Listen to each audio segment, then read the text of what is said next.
The Change Agent Hub helps solve the problem of how difficult it is for impact startups and early stage businesses getting funded successfully.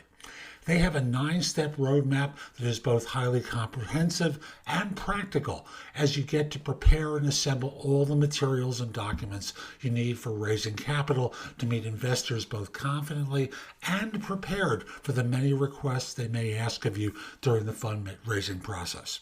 I met Steve before COVID, and we've spoken a few times since. He's a no BS kind of guy, which, as you can probably gather by the title of the show, I believe in a lot. So I'll simply say use the link in the show notes, mention to Steve that we spoke, and I look forward to hearing about your successes. And with that, let's get going.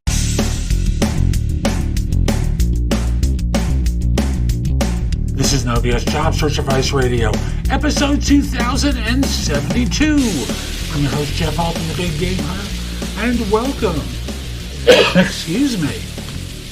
I spend time 5 days a week talking with you about different elements of job search because, most of you don't do your searches as well as you could. There's a different skill set to finding a job than doing a job, and you're not getting enough interviews. And when you get your interviews, you're not getting results that you want. Like someone who messaged me recently, I thought I got that job. I did a great job on the interview, except they didn't hire him.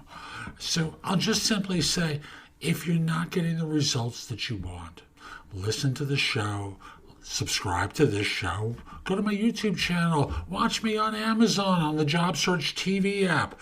There's a lot of different ways you can get more information.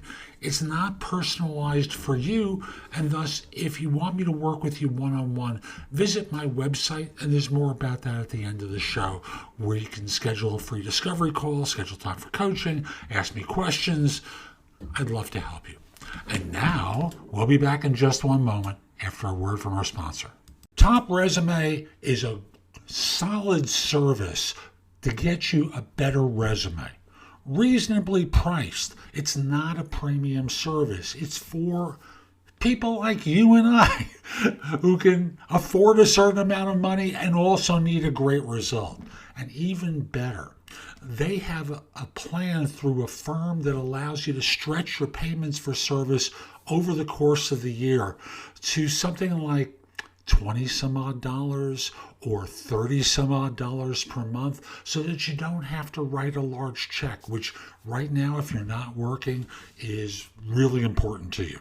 So use the link in the show notes. It will help you get a resume, and if you want, a LinkedIn profile done for you very inexpensively. And today I want to talk with you about another tip for salary negotiation. And let me start off with an example from outside of job search.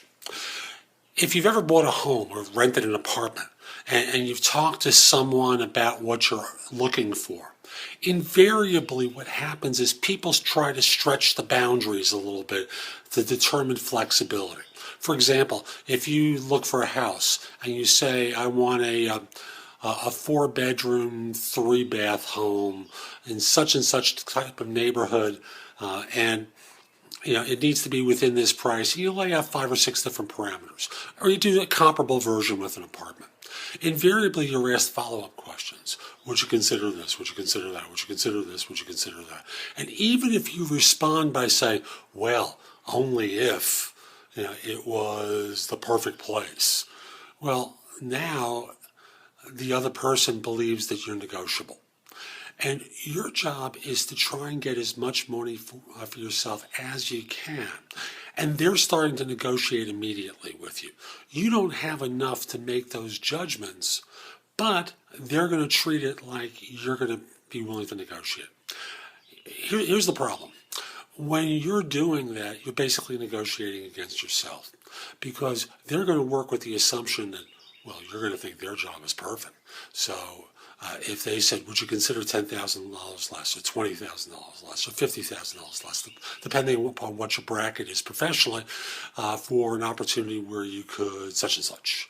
And you said, well, I'd consider it if it was an opportunity that I really believed would be ideal for me, would leverage my experience. You lay out 5 or 6 different criteria. They're ignoring all those criteria. They're going, right to the jugular. And they're assuming that you've already caved on the number. Your job isn't to cave on the number. Your job is to find out more all the way through. So I'll just simply say that the best response when you're asked one of those hedge questions, those questions about variables, is to avoid it. Just simply saying, I'm reluctant to agree because my suspicion is that you're going to treat it like I have agreed. Even if I say I've got 5 or 6 different conditions for what I want to look for in order to do that, I really don't know enough to make that judgment now. So let's talk further about the opportunity before I really talk about whether or not I give in on the number. Because understand, they're doing this at the first interview. They're doing this with HR. You haven't found out anything about the job except read a job description. You haven't met the person you'd be working for. You haven't really found out a lot about the opportunity yet. You haven't talked with the people that you'd be working with. No one's evaluated you. You haven't evaluated them, and they're already asking you whether you take less. So duck the answer. Just very simply say, I'm reluctant to agree to anything right now until I know more about the opportunity. So that's today's show. I hope you found it helpful. And if you did, I've got a lot that's in the show notes that will help you. Go there, take a look at some of the things I highlight. I know it can help you with your search. But I want you to do one thing for me, and that is put in your phone thebiggamehunter.us, Jeff Altman, my name. And when you need help, when you need advice, when you have a question, come over to the website, go exploring in the blog, contact me for coaching or because you have a question. I'd love to help you.